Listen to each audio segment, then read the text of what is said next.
Bonjour et bienvenue encore une fois sur l'espace dédié au site Mécanique Universelle, le site qui veut démontrer que l'humanité se dirige progressivement vers son ultime perfection. Nous construisons le paradis pour nos futurs descendants. Alors il faudra encore quelques siècles d'évolution, mais c'est notre chemin et c'est ce que je voudrais éclairer de façon rationnelle. Voilà. Si vous pensez que ce concept a un peu d'importance pour l'humanité, eh bien vous pouvez mettre des pouces, vous pouvez vous abonner, vous pouvez envoyer le lien à vos amis, vous pouvez établir des liens avec votre propre site, vous pouvez laisser des commentaires et vous pouvez écrire, participer à ce travail, le développer d'une manière selon vos compétences. N'hésitez pas à m'écrire et à m'envoyer un petit message. Je reprends l'écoute du Zarathustra de Nietzsche et les commentaires que je peux faire de temps en temps à la suite. Mais pourquoi parler quand personne n'a mes oreilles? Il est encore 1 heure trop tôt pour moi. Je suis parmi ce peuple mon propre précurseur, mon propre chant du coq dans les rues obscures. Mais leur heure vient, et vient aussi la mienne. D'heure en heure, ils deviennent plus petits, plus pauvres, plus stériles. Pauvre herbe, pauvre terre. Bientôt, ils seront devant moi comme de l'herbe sèche, comme une steppe, et en vérité, fatigués d'eux-mêmes, et plutôt que d'eau, altérés de feu. Ô heure bienheureuse de la foudre, ô mystère d'avant-midi. Un jour, je ferai d'eux des feux courants et des prophètes aux langues de flamme. Ils prophétiseront avec des langues de flamme. Il vient, il est proche, le grand midi. Ainsi parlait Zarathustra. Donc le grand midi, c'est bien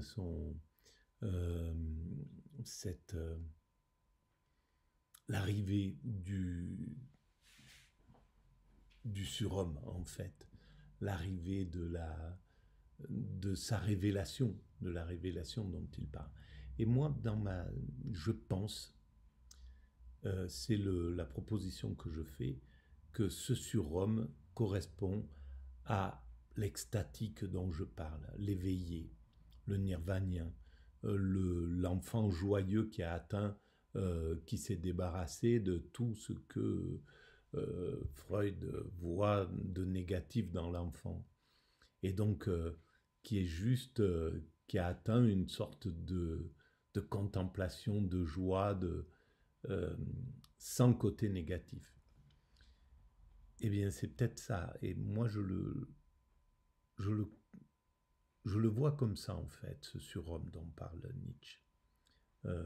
Celui qui a atteint l'extase, qui a atteint le plus haut degré de la sagesse et de l'esprit, et qui amène à la joie absolue. Sur le mont des Oliviers, l'hiver, hôte malin, est assis dans ma demeure. Mes mains sont bleues de l'étreinte de son amitié. Je l'honore, cet hôte malin, mais j'aime à le laisser seul. J'aime à lui échapper, et si l'on court bien, on finit par y parvenir. Avec les pieds chauds, les pensées chaudes, je cours où le vent se tient quoi, vers le coin ensoleillé de ma montagne des Oliviers. C'est là que je ris de mon hôte rigoureux, et je lui suis reconnaissant d'attraper chez moi les mouches et de faire taire beaucoup de petits bruits. Car il n'aime pas entendre bourdonner une mouche, ou même deux. Il rend solitaire jusqu'à la rue, en sorte que le clair de lune se met à avoir peur la nuit. Il est un hôte dur, mais je l'honore, et je ne prie pas le dieu ventru du feu comme font les efféminés. Il vaut encore mieux claquer des dents que d'adorer les idoles, Telle est ma nature. Et j'en veux surtout à toutes les idoles du feu qui sont ardentes, bouillonnantes et mornes. Quand j'aime quelqu'un... Alors, les efféminés, il faudrait...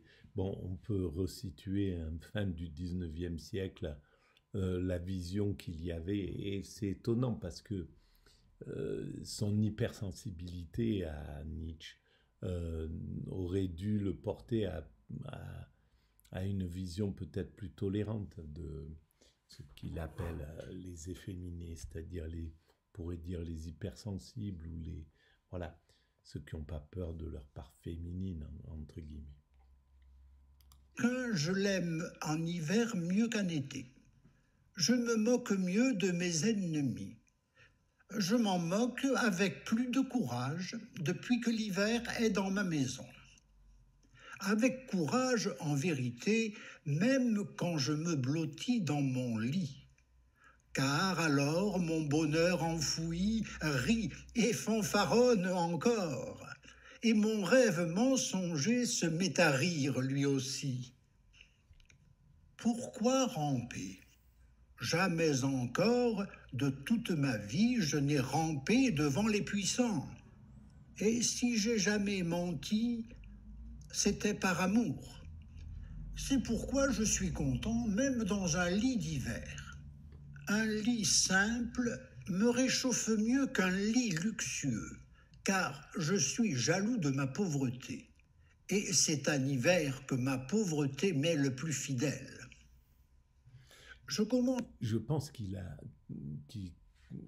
a d'une certaine manière, compris l'importance pour un philosophe d'être écarté, de s'écarter euh, de la notoriété, de l'argent, de toutes les valeurs qui peuvent perturber en fait la réflexion et le travail.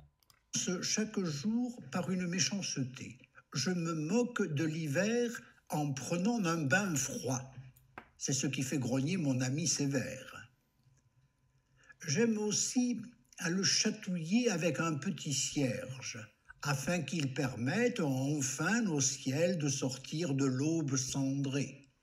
Car c'est surtout le matin que je suis méchant.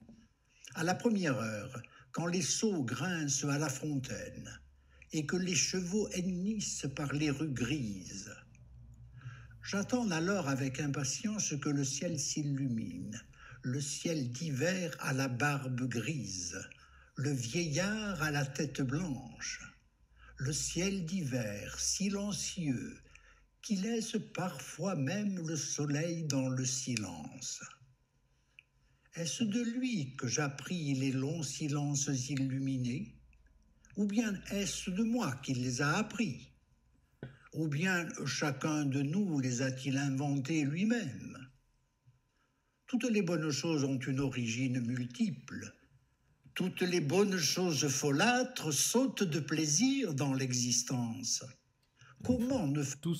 Toutes les bonnes choses, donc, qui folâtrent, ça veut dire que peut-être, hein, moi c'est mon interprétation, dès qu'il y a la joie, que ça soit dans la nature, que ça soit chez l'être humain, cette joie, elle est commune, elle appartient à l'ensemble. Et là est le divin, en réalité. C'est dans cet instant, dans ces instants de joie et de pur immédiat que le divin est parmi nous. Aurait-elle cela qu'une seule fois ? Le long silence, lui aussi, est une bonne chose folâtre. Et pareil à un ciel d'hiver, mon visage est limpide et le calme est dans mes yeux. Comme le ciel d'hiver, je cache mon soleil et mon inflexible volonté de soleil. En vérité, j'ai bien appris cet art et cette malice d'hiver. C'était mon art et ma plus chère méchanceté d'avoir appris à mon silence de ne pas se trahir par le silence. Par le bruit des paroles et des dés, je m'amuse à duper les gens solennels qui attendent. Je veux que ma volonté et mon but échappent à leur sévère attention. afin que personne ne puisse regarder dans l'abîme de mes raisons et de ma dernière volonté, j'ai inventé le long et clair silence. J'ai trouvé plus d'un homme malin qui voilait son visage et qui troublait ses profondeurs afin que personne ne puisse regarder au travers et voir jusqu'au fond. Mais c'est justement chez lui que venaient les gens rusés et méfiants, amateurs de difficultés. On lui pêchait ses poissons les plus cachés. Cependant, ceux qui restent clairs et braves et transparents sont ceux que leur silence trahit le moins. Bien sûr.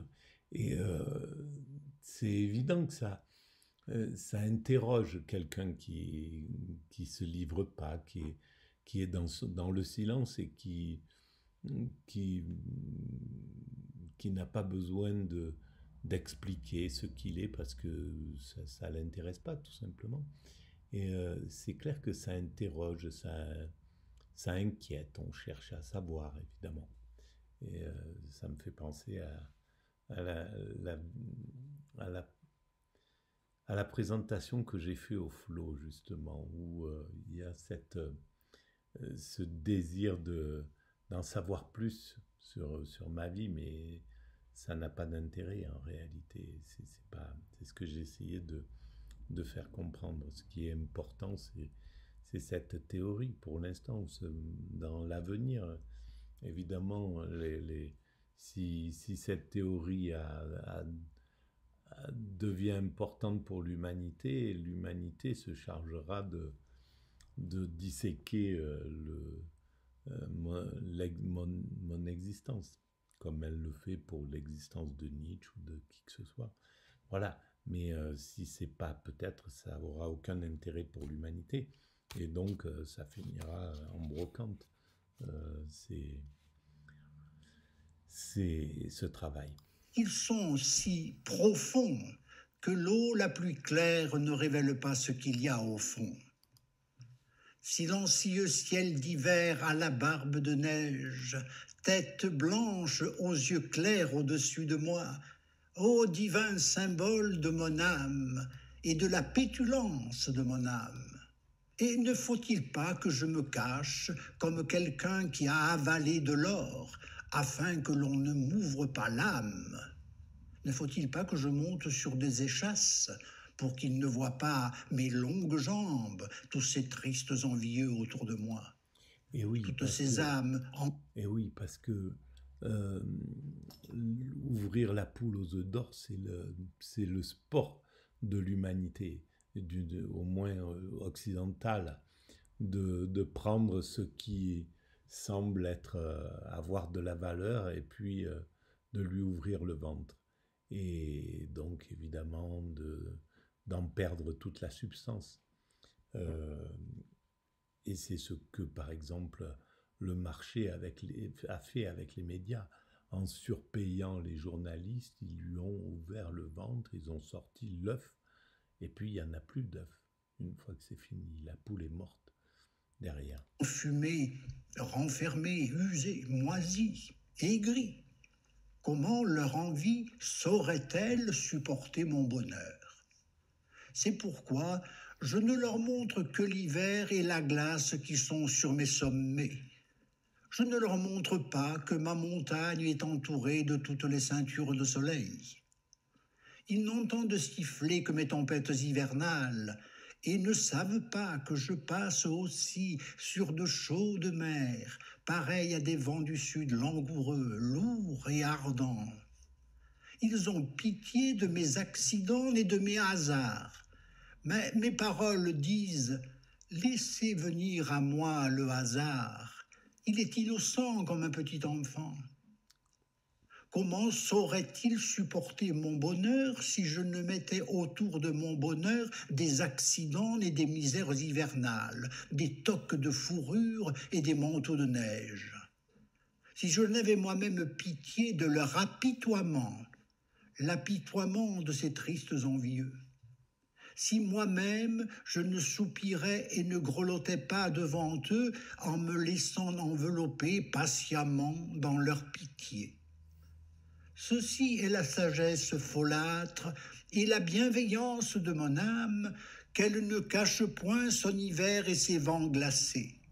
Elle ne cache pas même ses engelures. Pour l'un, la solitude est la fuite du malade, pour l'autre, la fuite devant le malade. Qu'ils m'entendent gémir et soupirer à cause de la froidure de l'hiver, tous ces pauvres et louches vauriens autour de moi. Avec de tels gémissements et de tels soupirs, je fuis leur chambre chauffée. Qu'ils me plaignent et me prennent en pitié à cause de mes engelures. Il finira par geler à la glace de sa connaissance. C'est ainsi qu'ils gémissent. Pendant ce temps, les pieds chauds, je cours çà et là sur ma montagne des Oliviers. Dans le coin ensoleillé de ma montagne des Oliviers, je chante et je me moque de toute compassion. Alors la montagne des Oliviers, ben, est-ce que c'est pas lorsque sur la montagne, sur le mont des Oliviers, il y aura la paix, l'humanité aura atteint sa perfection. Est-ce que ça ne correspond pas à cette apocalypse, cette révélation?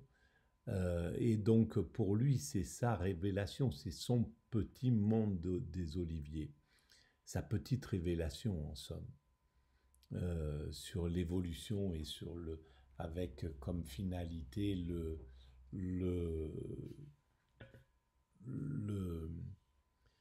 surhomme.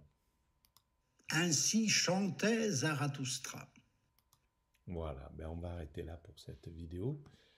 Merci de votre écoute et puis je vous dis à très bientôt. Merci, au revoir.